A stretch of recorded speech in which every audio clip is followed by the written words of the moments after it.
Heard of Travelport. We're a B2B company, and if I explain that in simple terms, what do? We connect buyers and sellers. Think of it a little bit like eBay. So anytime our suppliers, in our case, are airlines, hotel, car rental companies, our buyers are not consumers, they're actually travel agencies. But don't think of travel agencies as small little independent shops on the street. Think of Expedia. I think there's some Expedia heads in the crowd. Think of trail finders, all those kind of guys. So anytime anyone buys a ticket on BritishAirways.com, we make no money. If you buy it on Expedia, we might make some money. So that's how we make money. And I'm here today to talk to you about an integrated campaign between internal and external comms, and how the two can really work together in doing something special. And for this campaign, this example, it really caught the imagination of our employees and ended up as a global news story. So, like any big campaign, what were the two goals we had to overcome? One was to get Travelport to stand out. And standing out means getting noticed, being differentiated in that story. And second of all, Travelport as a brand was about to launch its next generation platform. And we needed to put that software at the center of this campaign to make sure everyone paid attention to it, to show it, and show what was unique and different about this platform.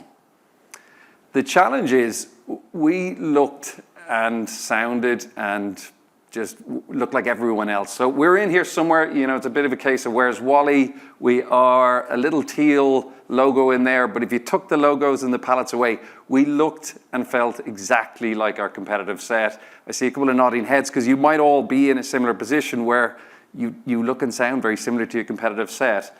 And this was basically us treading water in a sea of sameness at this time.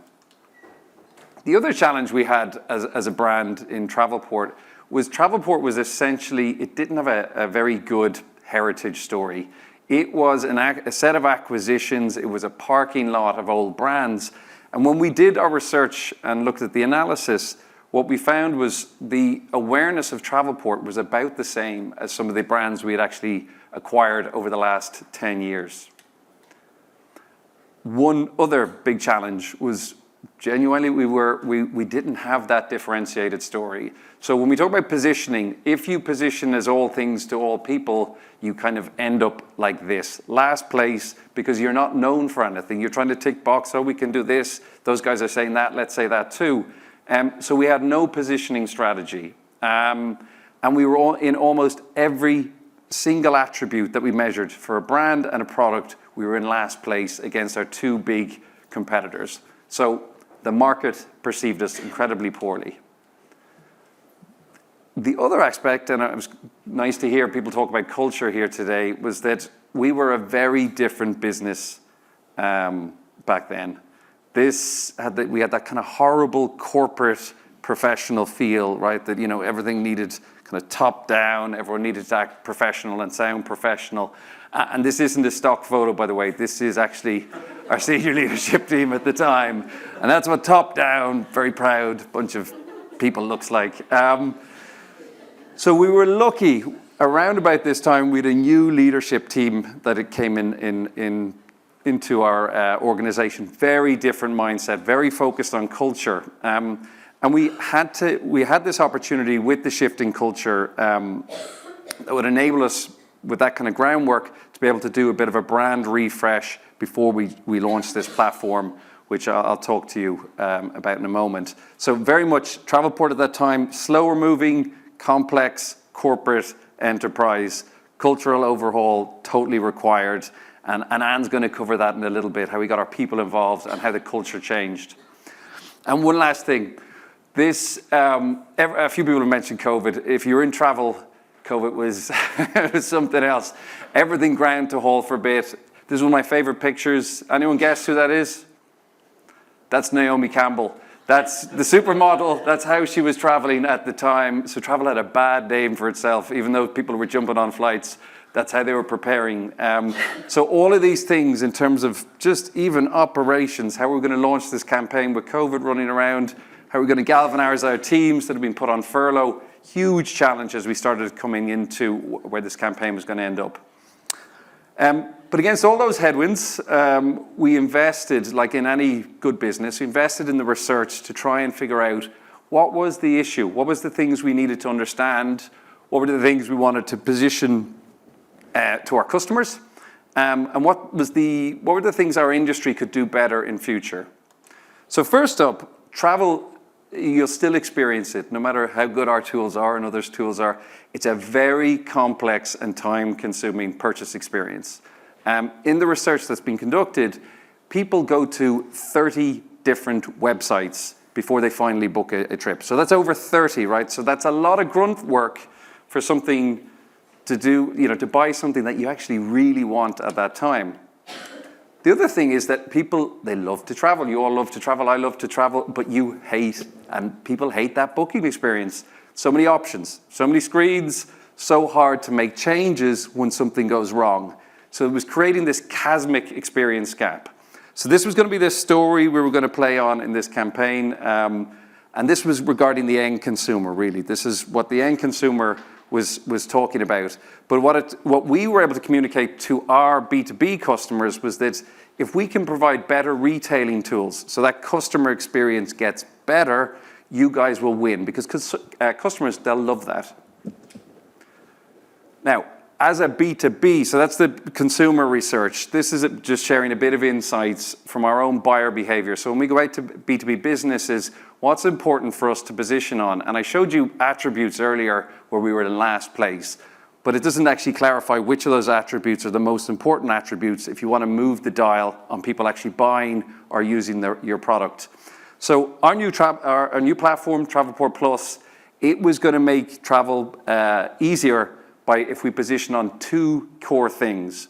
If we can position on the fact that the product would make things easy for our businesses and that they would have the best retailing tools, as you can see here at the bottom, that would drive up to 4 times more consideration for when people were going to buy our product. So the brief was this: we're going to create a big, huge moment to showcase the new platform. We wanted to show it to the world in an entertaining, relatable way, and we wanted to drive loads of new consideration and usage of the platform. Travelport Plus was going to simplify travel retailing forever, and to prove it, what we were going to do was to put it to the ultimate test to see if the platform could handle it. So here it is, the 7 Wonders campaign in a nutshell.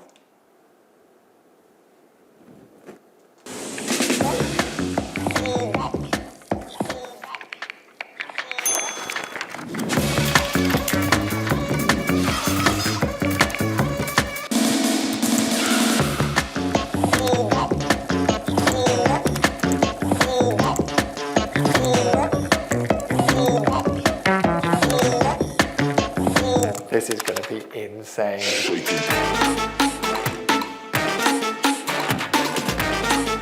Jamie McDonald is a British adventurer, better known as Adventureman, to travel to the 7 wonders of the world in less than 7 days. You need a really good plan.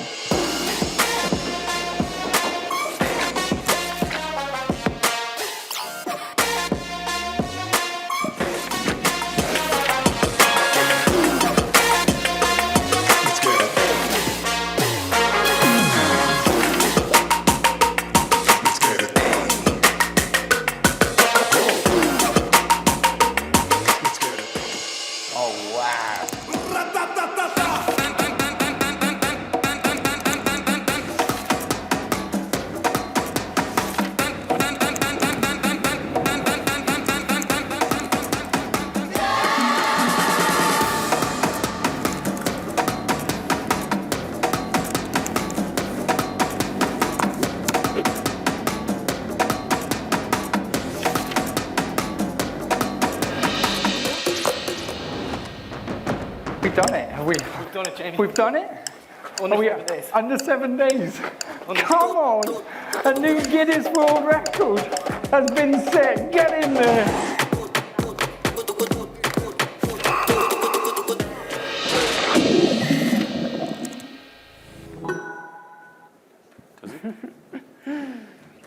So, here we go. Yeah, it was a fantastic campaign. It's funny, even just the music now. It was such a big part of our lives, wasn't it? It's a year and a half ago now, but it all comes flooding back. It was very much part of, it was the centre of this integrated campaign, as David said. And from an internal comms point of view, we were one of those key partners. So our job in internal comms was to really get our people behind this challenge, behind this campaign. We set ourselves 3 very clear objectives. Firstly, engagement. We wanted to create an internal buzz around the campaign that got our people involved, and I'll come on to a little bit more as to why that was so important. We also wanted our colleagues to endorse the campaign. Budgets were tight. David mentioned COVID. And so harnessing that ambassadorship was really going to help us with our sales leads. They were going to be our sort of secret weapon. And then finally, we wanted to use the campaign as an opportunity to build confidence and to regenerate some pride, I suppose, in both Travelport and our platform. Easy, as David's video said. Well, let me give you a little bit of context. It wasn't quite as easy as that. We are a travel tech firm. As David mentioned, as a travel tech firm, something like 90% of our revenue is driven by flights. And of course, COVID had meant overnight that pretty much all of those flights were grounded and airports were turned into ghost towns. So like any other company in the travel industry, we had to make some really tough decisions to help reduce our costs very, very quickly. We had reduced our headcount by about 1/3, redundancies, just laying people off. Those remaining colleagues had been asked to go down to a 3-day week. Pretty much, well, they all agreed actually. It was a phenomenal support, but financially that was really hurting them. And we'd reined in other things like other benefits such as pension contributions, bonus. Spend across the business was just impacted. So that literally at every single touch point, we were asking all of our people to do a lot more with a lot less. Morale had taken a hit. And our Pulse survey, where we continue to do our colleague engagement surveys, they showed that people were beginning to doubt the company's ability to deliver this new platform because of the reduced resources. So you can imagine all that going on in the background. We did need a morale-boosting campaign. But also, you can imagine the chat around the water coolers. So hang on, let me just get this right. You can't afford to give me my pension contributions, but you can afford to fly a superhero around the world. So, like all good internal comms people, we were very much driven by our values. And we knew this was going to have to be a bold approach. It was going to have to feel different. We were already shaking off that corporate culture that David mentioned. We needed to be, we could easily just have sent out some emails, put up some posters, or run some competitions, which is what we would have done in the olden days. But this needed to be a step ahead. We also needed to remember that with all the sacrifices that our people had made, that we are still a put people first company. And so we really wanted them to feel that they were part of this campaign. So we adopted a 3-phased approach, always like a 3-phased approach, very much centered around this, the big reveal. So a global watch party, we were going to run live watch parties. We have about 3,500 people across the world in 58 different countries. And we would reveal the outcome of the challenge. In order for that to be a success, we had to make sure that everyone knew about this challenge, knew about the attempt to set a world record. And we're excited to see that reveal. And then, of course, there'd be no point in doing any of it if we didn't also make sure that our colleagues were equipped to go out and spread the word. So now, I've seen already on a lot of these presentations today, I'm going to go into quite a lot of detail now about the tactics. Certainly when I come to these events, I want to know a little bit less about why things happened and a lot more about what you did to give me some good creative ideas. So here we go into what we actually did. We really started by building anticipation around the challenge, I guess, because we needed to pull colleagues. We wanted them to feel that they wanted to be involved rather than pushing them towards it. There was this skepticism around non-essential spend, so we needed them to have some skin in the game. There was something in it for them as well. And as Shoshana, I think this morning made clear, we really wanted to make it fun. I have a bit of a phrase, if you're laughing, you're watching. If it's fun, if it's smiling, if you're smiling, you're going to be paying attention. So we kicked off by recruiting for a chief adventure officer. It was a competition to find an employee who was going to be that employee voice. They were going to get to meet Adventureman at the finish line and really share the stories back, do some of the behind-the-scenes work. We added some credibility to that by having our Chief People Officer launch the application process, and we asked everyone to send in their kind of travel blogs, I suppose, in a video style. So that it gave us some content that we could then use throughout the rest of the campaign, and it allowed people to vote on who was going to be a winner. We had applications from all over the world, from New Zealand to Canada. Lots of people got very creative. And after a couple of shortlist rounds, we announced Addie Choi, who is one of our sales team. We had the CEO announce her as the winner live at our annual sales kickoff event, which was in Spain, in front of an audience of 900 of her colleagues. The place went mad, and the buzz had really already started. So with our CAO appointed, we then needed to introduce some other interactive content so we could keep that anticipation going. So we did a whole host of things. These are some of them. We asked our employees to post their own pictures of their visits to the 7 wonders around the world. Amazing how many of them had been to more than one, never mind some of them had done nearly 7. We did a competition to find out where's Addie, guess where she was. We used our senior leadership team. We tested their 7 wonders knowledge and kind of put them on the spot and asked them to name the 7 wonders. Spoiler alert, not one of them managed to do all 7. And we completely flooded our channels, intranet, posters, emails, our in-office screens with teaser content, telling people about the challenge and the global watch parties. We'd gone for this cinematic theme. You saw the footage from David's film. It was hugely impressive. We really wanted to show that off to best effect. So there were movie posters, there were tickets, access tickets, and of course we had to have a trailer.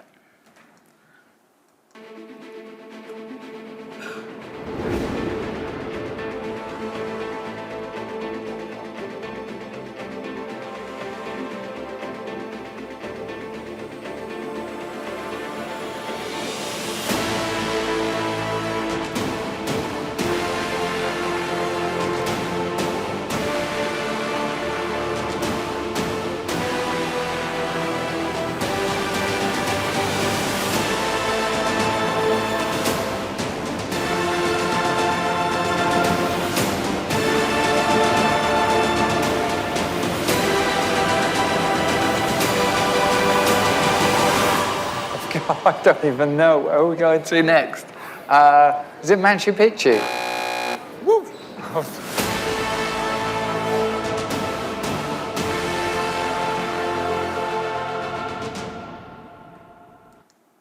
So we played the trailer at the beginning of our all-company call, and then we immediately launched the gamification, because as we've all heard today, nothing gets the attention going like a chance to win some swag. So we made sure we worked a lot of that in, and that was all adventure-themed as well. And then, having built all that anticipation, we came to the big day, the reveal party, the watch party, I suppose, where we revealed the outcome. On the day, each office received their own party pack. They had Instagram frames, life-sized Adventureman cutouts, wristbands, bunting, all designed to make it easy and encourage them to take pictures, to do selfies, so that we're going to be posting on social media. We worked with our local site leads in all of our offices to provide popcorn and 7 Wonder-themed party food. And we also have a lot of remote employees, so we also had to make sure that they felt part of this. And we use an events app, so we do have a tool in-house that we use, and we made sure that all interaction for the watch party went through that app. So whether you were answering a question in the quiz or suggesting a question for Jamie, you were doing that through the app. The actual agenda was a mix of live and recorded material. We had our CEO, Greg, you can see up here in the corner, with Addie, our Chief Adventure Officer, live from Atlanta, who were hosting the event. We had Jamie, Adventureman, who was live in the UK, in our office here at the headquarters in the UK, who was there for a sort of a surprise guest for the Q&A. We made sure that we kept participation levels high all the way through by interspersing the quiz questions, so people were always having a chance to win something. And then, of course, we had the centerpiece, which was the hero video, so a much longer version of the video that David just played you, which was hugely popular.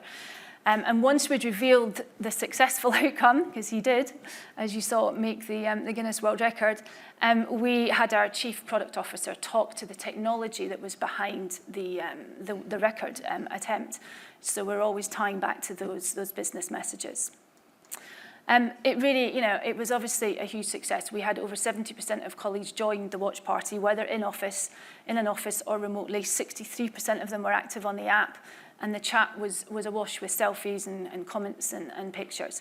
The buzz really was quite palpable, and it really felt like we had created a global Travelport tribe on that day.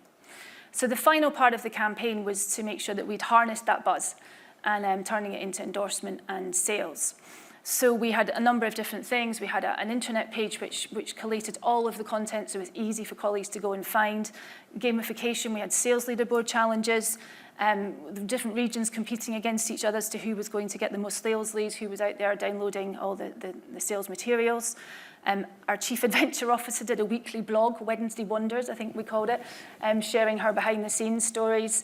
We templated social media content, so it was, again, very easy for colleagues to go out there and share the story. And there were prizes for people who had the most engagement on their social media posts and who had sent people off to the YouTube video, which was one of the main ways we were driving customer engagement.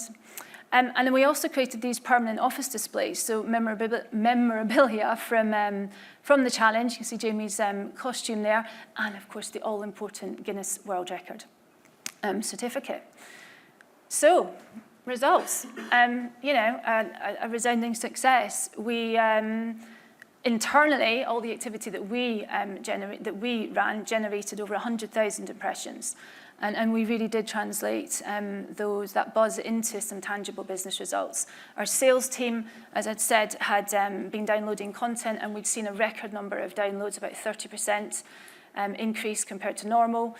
Our colleagues were highly active on social media, posting about the challenge and about the platform that sits behind it. But I think what resonated most with me, certainly with my internal comms hat on, was the boost in pride. Just before COVID, we'd measured how proud people felt to work for Travelport, and it was about 69%. That had gone up to 86%, so a huge jump. Yeah, and just tying it back, I suppose, to what I talked about at the start, the two big goals for us was putting Travelport on the map, distinctiveness. If you take those top kind of 4 bullets, they all linked to that, which was kind of a high-level objective, is awareness. So 6 million plus today views of the videos.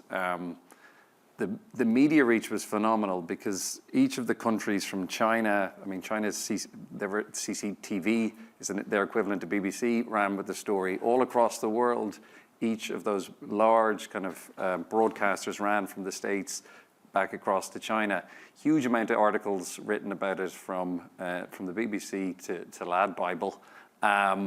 And the other aspect for us, particularly when you're third place, aided brand awareness is more important than unaided in our case. So an 11-point jump, and for anyone who works in brand, anything over 2 is pretty phenomenal. An 11-point jump in our industry was a phenomenal success.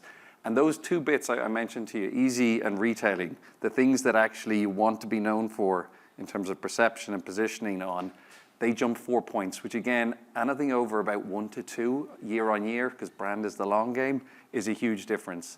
And those last bits, just to say, huge interest, usage, sales leads, pipeline created for this new platform that we had launched.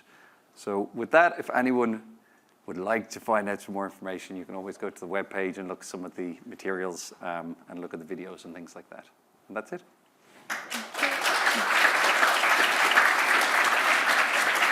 Fantastic, fantastic. What a great way to end the day. I know I've got a few questions to ask, but I'm just wondering if anyone else in the room has any questions. Here we go. And at the back as well. Hi, Mariko from Keck CNC. Could you talk a bit more about how you worked with all the different departments and some of the mechanics behind that and the success factors that allowed you to create such a great integrated campaign? Yeah, I'll talk a bit about that. So There was so many different departments. So in the comm side of things, there was a slide Anne showed. You can see there's all those different channels, which were a huge part of it. So the brand team essentially led the campaign. We had research operations teams involved in it.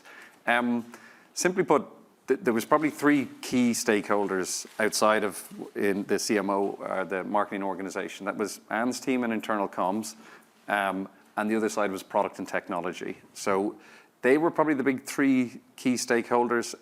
I'd love to say this campaign just took about 3 or 4 months to prepare. It didn't. It took a phenomenal amount of time, but I think it was getting buy-in, making sure that the technology, we had understood that completely, that we were showing the right screens, that all this stuff came to life. And it was a mammoth program management task, I would say, but that's how we approached those kind of three key departments were core to this. I think from a practical point of view, we just had weekly stand-ups. We were constantly making sure we were all communicating with each other. We use Slack a lot in the business, so there would be a lot of, keeping in touch with each other. And I think your team did a great job of the wider project management. So we were all very much held to account to what we were going to deliver, and a very effective wash-up at the end as well. So we have used what we've learned and applied that to other things.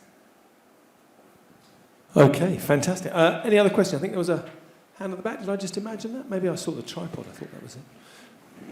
I got a couple of questions. I'm just wondering, obviously, well, just beyond sort of the traditional metrics of open of emails being opened and intranet use and so on and so forth, were there any other ways that you measured the success of this campaign? I mean, I think obviously the impact on the business, so the sales leads, the amount of activity that we were seeing through our sales platforms.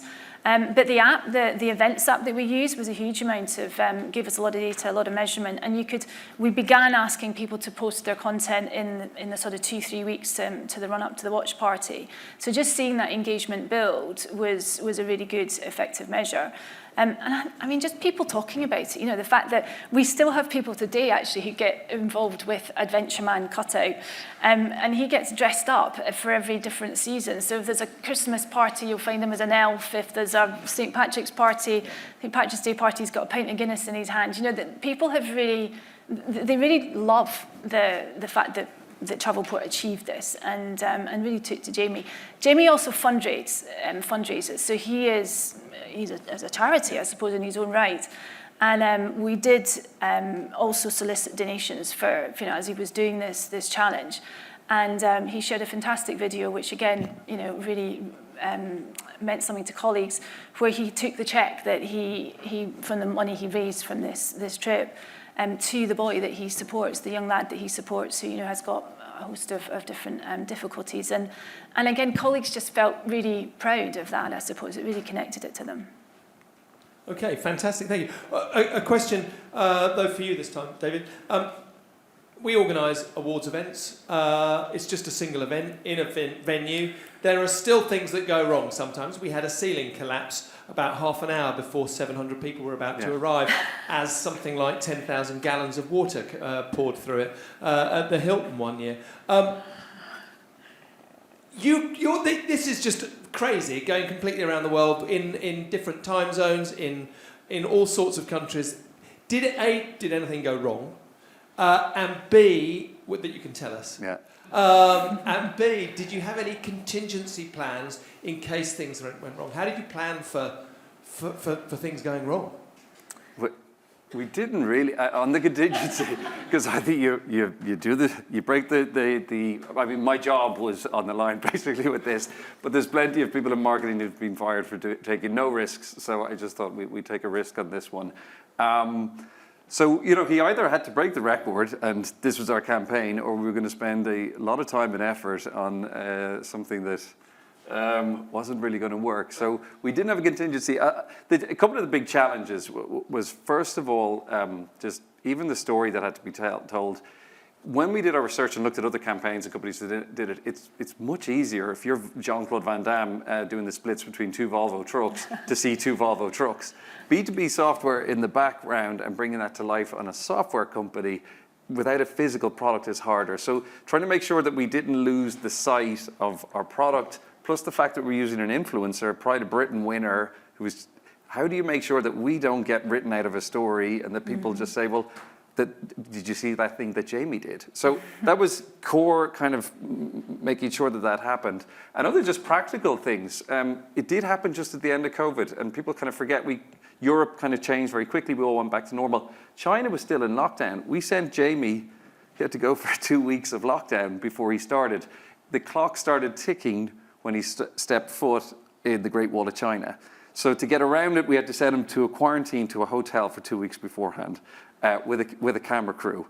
So those guys quite bonded in that. We also then, you want to see our Slack channel. I mean, literally the 2 weeks beforehand was China had just opened up. And then I don't know if you guys remember, Peru, around Machu Picchu, decided it was going to have a coup just around that time as well. So we were working through all these things going, right, there's just 7 countries, but everything was pretty much in turmoil, and it all landed in place at the end of the day. So and finally, actually, one other thing was funny, Petra, when we were going through Petra, we had a GPS. The rules from Seven Wonders were really strict. Everything had to be documented. You needed to sign a piece of paper. Every single step of the way, there was all these complete rules, and we had to carry the GPS. The security wouldn't let us take the GPS out from the airport through Petra. So we had to get on the blower to Guinness Book of Records and just would they accept other alternative proof points of it, which they did in the end. But the documentation afterwards to be submitted was a phenomenal piece of work from the guy who had to look after that. It was so loads of challenges along the way. Amazing. Well, thank you very much. Thank you for sharing the story.